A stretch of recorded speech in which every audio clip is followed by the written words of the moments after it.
Welcome to another Bowtie Tuesday. Today, I am pleased to be joined by Barbara Manley-Smith, who's a director of research facilities at Augusta University, where we get to learn how they have 800,000 square feet where, check this out, 97% is occupied and used. In a topic today where indirect cost caps are at the front of everybody's mind in research space, I caught a presentation by Barbara at Trade Lines that I thought was just so impressive for how they've been able to attack, understand their research space, create better policies, and ultimately use it better when this is more under pressure than ever. So Barbara, welcome to Bowtie Tuesday. It's such a pleasure to have you. Thank you. Good to be here. So I'd love for you maybe just to give a little history of kind of you joining Augusta University, maybe the problems that you all identified, and then how you worked yourself towards this 97% occupied rate in your labs, because I'm sure it wasn't just a straight road to get there, and there were lots of curves along the way. Yeah, it was not easy at all, but I was hired in this role for about 4 years ago as a new role because the organization just saw that there was a need for this to separate regular facilities from research facilities and to manage our space better. We did have a space management system, but it didn't have a research component really to it. It was just very basic. So one of the things when I started was to just gather the data, right? We didn't have the data at the room level that we needed. So we developed a research module to, at the room level, measure dollars per square feet, the PIs and occupancies and external funding and alternate funding. So we get a better look at where utilization was, we could lab space, things like that. We also had a policy in place that hadn't been looked at or reviewed or revised for about 5 years. So we looked at that and ended up using the same space density metrics that we had in that policy, but with a little bit more data behind it to be compared to. So kind of the next step was enforcing that, changing policies and changing committees and how we looked at space and how we assign space. So tell me a little bit about kind of going about that, right? So you recognize that there were some holes, I guess, in your inventory fundamentally, and what was actually being used, or there was maybe a disconnect between is a researcher actually, do they have dollars that are using that versus not? Tell me about navigating even some of those conversations, or like how were you able to collect this data, or what was like the holes in the data that you really needed to more effectively manage that research space? There was a couple of different components. First, the space was managed by the department chairs or the center institute directors. So they kind of managed their space within their own footprint. So if they have someone leave or someone lose funding or someone gain funding, they kind of manage that themselves. They never really gave up their space if they didn't have adequate funding, or they needed to have adequate staff. Right. So that was kind of the first hole, that we didn't have an overall picture. So we had the big picture and then start the next phase of implementation and looking at it in holistically. So I know a big, issue that always arises with research space is, maybe I had money, but now I'm waiting on that next grant to come through, so I don't want to give up my lab. How did you figure out what's the right balance of, can you maintain something for a little bit versus when do we try to reallocate? Maybe take me through that. So one of the things that we did was we changed the overall management of the space from the department level to the research administration, VP of research. And that made, once the space was vacant, it get back into a research vacant allocation. So we built in allocating it out better. We tried, the other thing we did is we put these space metrics that had always been there. We started enforcing that a little bit better. So that was a big culture change. And that was probably the hardest part of the whole process. Once we got that established, one of our rules is we don't take people out of space. Even if we change their space metric, space model, or space square feet, we never reduce them to zero, no matter how long they have not had funding. There's a lot of different ways we do that. One of them is just to reduce their space a little to our whatever the need is. The other thing would be to see who they collaborate with and and that person's unfunded that has done on research and combine them into the same We combine them. space. Okay. So if only if there's a need, and I say we got 3% of vacant space, but that 3% of vacant space isn't all in one area with one beautiful lab and all of the lab support spaces connected to it, right? Even though you have some vacant space, you certainly don't have recruitable space in that 3% of stuff. We're very careful on how we do that to continue to respect the researchers' vision and their research, but also try to be a better student in our space. Interesting. So let's say my funding dried up. I'm still working on stuff. Maybe I get a little reduction, but I'm not going to lose all of my space. But basically, it's kind of also motivating me to go get that research to either keep my space or get more space or et cetera, but without totally, let's say, destroying my research efforts. Is that the idea? Correct. And another step that we took a couple of years into the process was we developed a space density report. And we do that annually, where we give all of the information to the department chairs for their department.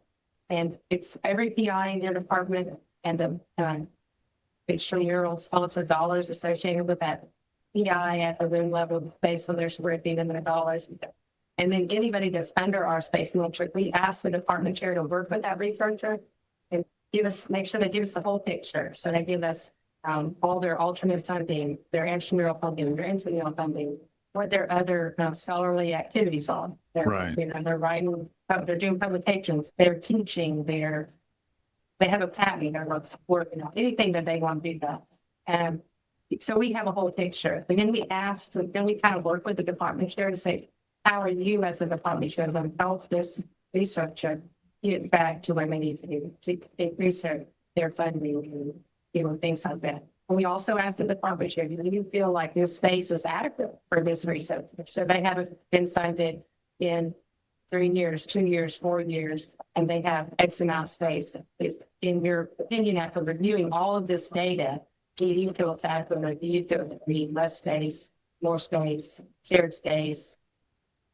So it's really, hey, basically, what's any available metric that can help give us a better idea of the real ROI of this space, right? Not just research dollars, but any activity to paint the most objective view of everything that you're doing that we could consider valuable, and then using the department chairs as, I guess, your qualitative feedback. Like, hey, do you think this is right based on the metrics that are here for these decisions? Yeah. And also, I think it helps most of our department chairs are researchers and faculty as well, right? So they have a lot on their plate, but gives them an opportunity once a year to sit down and look at the big picture of it. And they know the funding, and they know that they're in this lab over here, and they have that issue published space. They're very aware of that. But to give them all the data in one place and have them review it at least once a year, I think has been helpful. Yeah, very cool. So tell me, obviously a lot of these policy changes and even the implementation of this, I'm sure there was different pushback along the way and kind of, large conversations that you had to have. What do you think kind of empowered you to go and have these? Did you have the right kind of stakeholders on the university side that were backing this effort? Was it kind of the head of research, or how did you help? What helped you get through maybe some of these harder conversations, ultimately to an end that your stakeholders, I don't know if everybody's happy with the end result, but it seems like, it's working. So one of the first things that happened was you're almost at capacity. And so we went to our university systems and said, we would like to do research. Well, they said, well, how are you utilizing this space? So we couldn't answer that question, right? But everybody wants to do research. So that's how we got all our stakeholders involved, is telling them that this was the work we had to do to present to our university to get more space. To get more space. And so, but it was still very painful. It was still very long.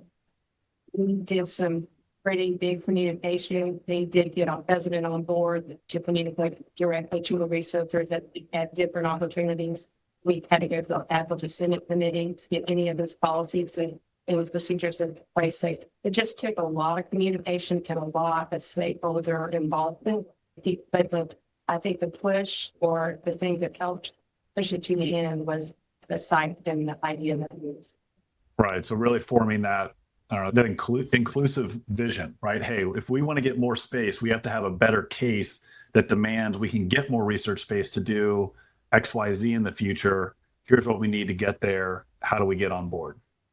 And not just more research space, but better space, right? A better space. Because we have old buildings, 1970 buildings that are the infrastructure is not built for the heat load capacity that we have these days. Sure. All instrumentation, things like that. Very cool. Well, I got two final questions for you.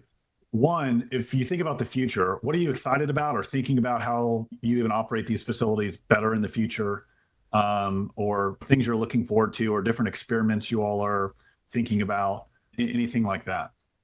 So after all this work, I think the most exciting thing was we did get the approval from the research.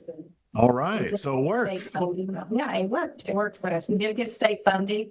We're also, looking at, we have to raise our own funding as well, but we just finishing with both their new phase and the design phase. So not only did I get to take this project and get all this data and get all this information to get that, but now we're using that same information to develop and design this new building to try to make it work better for us, not just as a building, but the infrastructure of the building, the connections in the building, the collaboration in the building, how many labs versus support spaces versus administrative spaces. With all of that data, that project kind of builds into the next project how to make this building the best that we need for the future, Right. Be built and already be outdated. Well, that's fantastic. Always great to hear when the plan works out, right? Hey, we did this, we told you we could do this, and then we'll get more, more funding, more space, better space in the future. And that seems to be what's happening. Final question for you, because again, I love your all story and what you all have done. If you were going to give advice to other institutions that, are looking at the research space or other space, like a prescription, right? Like, hey, just go do this. Take me at my word. This is going to work out. What's like 2 or 3 things that you would tell them to go do, or to focus on, or to leverage, or whatever it might be? So I met a lot of people when I've spoken to different conferences, and everybody kind of has the same questions. And so to answer the questions that I've heard the most, the first thing you have to do is you have to have your foundation. You have to have your data, and you have to have the information that you need and the ability to interface all the systems to get that data at any given moment to get any report that anybody has to look like. So you have to have that data foundation. So if you haven't done that, that is definitely the first step. The second step is to engage your stakeholders as early as you can, because those are the people that are going to be your champions and to move everything forward. And then I think the third step is you have to just do it. Everybody says to me, but if I do that policy and we implement a space, it's going to be so bad. They're just going to all be upset. And what I say to that is yes, they will. And it is tough, but we just have to do it. We just have to take that first step. So everybody's willing to do the data, and everybody's willing to engage the stakeholders, but no, the majority of the people I talk to, you're not willing to that space, check in place, they start to change the policy. That's the hardest part. Yeah. And probably the third step in the 3-step process that if everybody can get to that part, then they can seem to stop. So get the just data, build a coalition, and then be fearless, right? Actually act on it. Well, and maybe one more question, because I'm at least curious. How long do you think it took you to really gather even just that base foundation data layer to be able to start building, to even build that coalition and then start placing some of these metrics? So it was easy to do the easiest part was the database, right? It took us probably 12 months, but it was easy. We had the data, we just had to have the IT people connect the data, write the things like that. So it was long, but it was easy. The second part was engaging the stakeholders.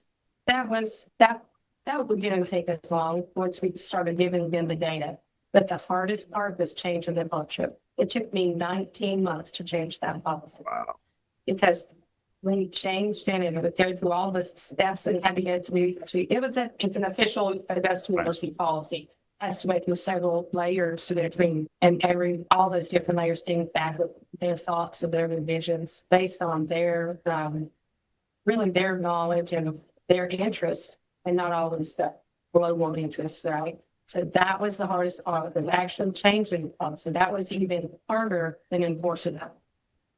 How interesting. So holistically, something like 2 to 3 years from starting collecting data to how do we have an approved policy that we're acting on? Is that about right? And I would say I started in April 21 with this being my first task. I don't know, the database being my first task. And I would say if culture wasn't changed, and by culture change, I don't mean everyone is completely out of the 100%, but they understand that, the goals, that they understand the policy, and they understand the organizational structure, how the metrics are put in place and get enforced. That's probably good to, Awesome. Well, I love it. Build your data foundation, get a coalition, be fearless. Yes, absolutely. Barbara, thank you so much. It's been a pleasure. I love your all story. Love what you're all doing at Augusta University. And so happy that you could join me on this Bowtie Tuesday. Thank you for having me.